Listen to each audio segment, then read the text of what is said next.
పూరా లోకల్. మీ అన్నగా, మీ తమ్ముడిగా, మీ బిడ్డగా ఒకటి చెప్తా ఉన్నా. నెక్స్ట్ వచ్చే జగన్ 2.0లో పరిస్థితి ఈ మాదిరిగా ఉండదు.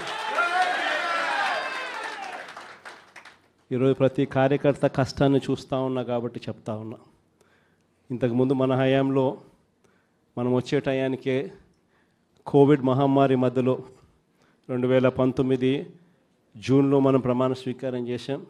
ఆ తర్వాత ఆ మార్చిలోనే ముగియక మునిపే, ఒక సంవత్సరం కూడా సరిగ్గా ముగియక మునిపే 2020 మార్చి వచ్చేసరికి వెంటనే కోవిడ్ వచ్చింది.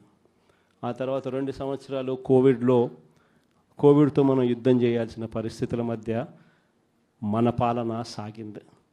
బహుశా కార్యకర్తలకు అనుకున్న మేరకు బహుశా నేను చేయలేకపోయి ఉండొచ్చు. కానీ ఇవాళ ఒకటే చెప్తా ఉన్నా, ఈరోజు ఈ కష్టాన్ని చూసిన వ్యక్తిగా చెప్తా ఉన్నా, రేపొద్దున ఇలా ఉండదు. రేపొద్దున జరిగే ప్రతి విషయంలోనూ వైఎస్ఆర్సీపీకి కార్యకర్తే నెంబర్ 1గా ఉంటాడని మాత్రం ఖచ్చితంగా చెప్తా ఉన్నా. ప్రతి కార్యకర్తకు నేను ఒకటే చెప్తా ఉన్నా, ఎవడెవడైతే మీకు అన్యాయం చేశాడో పర్వాలా, అన్యాయం చేయండి, చేయించుకుంటాం, టైం మీది, కానియండి, కొట్టండి అని చెప్పండి. ఆడు ఎవడు ఏం చేస్తా ఉన్నాడో పేరు రాసుకోండి.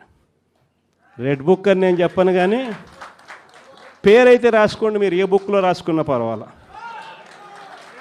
పేరైతే మీరు రాసుకోండి. దాని తర్వాత మాత్రం అన్యాయం చేసినోనికి సినిమా మాత్రం మనం చూపిస్తామని చెప్తాను. ఆ మనిషి రిటైర్డ్ అయి ఉన్నా కూడా లాక్కొని వస్తా. ఆ మనిషి దేశం విడిచిపెట్టిపోయినా లాక్కొని వస్తా. ఎవరిని వదిలిపెట్టేది ఉండదు. ఒక్కొక్కడికి మాత్రం సినిమా మాత్రం ఎలా చూపించానో అలా చూపిస్తామని మాత్రం చెప్తాను.